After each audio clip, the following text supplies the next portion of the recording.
आंकड़े निकल आ रहे हैं उसमें महिलाओं का वोट परसेंटेज थोड़ा बड़ा है। अब ये महिलाओं ने क्या लाडली बहना स्कीम लेकर अपना चुनाव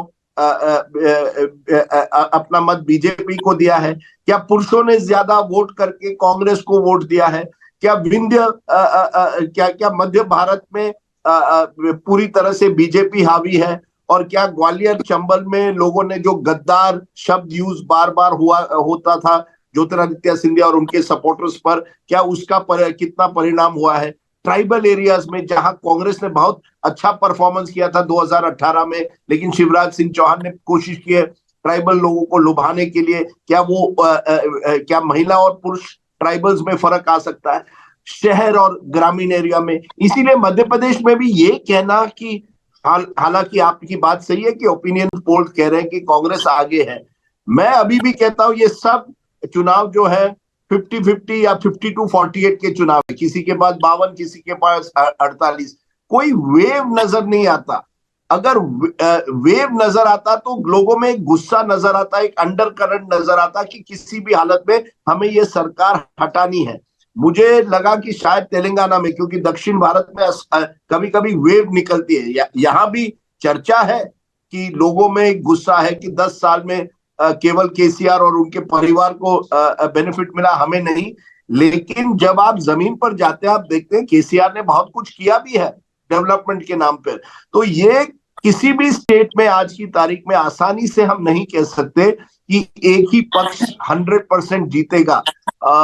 ये एक राजनीति बदल रही है। एक जमाने में वेव इलेक्शन इस देश में हुआ करते थे, अब आप देखेंगे वेव इलेक्शंस कम होते नजर आते हैं कि बीच बीच में ऐसा हो जाता है कि एक चुनाव आ जाता है जिसमें लोग कह देते हैं किसी भी हालत में हमें ये सरकार हटानी है या किसी और को लाना है। ज्यादातर किसी को हटाने की बात होती है। मैंने किसी भी राज्य में ऐसा नहीं देखा, क्योंकि राजस्थान में भी, क्योंकि हम फिर राजस्थान पर 1 मिनट के लिए आते हैं, वहां भी लोगों में ये था कि यार हर 5 साल सरकार बदलती है, लेकिन गहलोत जी की पहचान वहां लोगों में अच्छी है। ऐसा नहीं है कि लोग गहलोत, युवाओं में नाराजगी है, लेकिन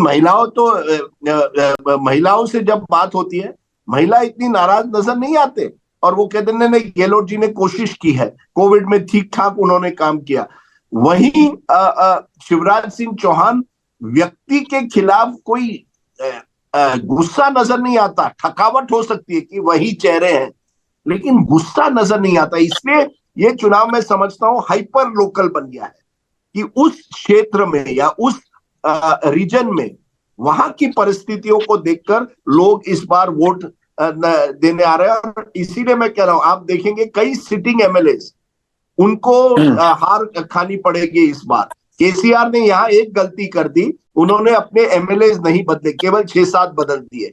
मुझे लगता है अगर अशोक गहलोत ज्यादा एमएलए बदलते तो उनको भी फायदा होता। अगर शिवराज सिंह चौहान भी ज्यादा अपने एमएलए बदलते तो उनको फायदा होता। बाघेल जी भी वही। तो सिटिंग एमएलए पर नोटिस है, केवल सरकारों पर नहीं, जो भी एमएलए बैठा हुआ है उस पर एक तरह से रेड लाइट वोटर दे सकता है इस बार।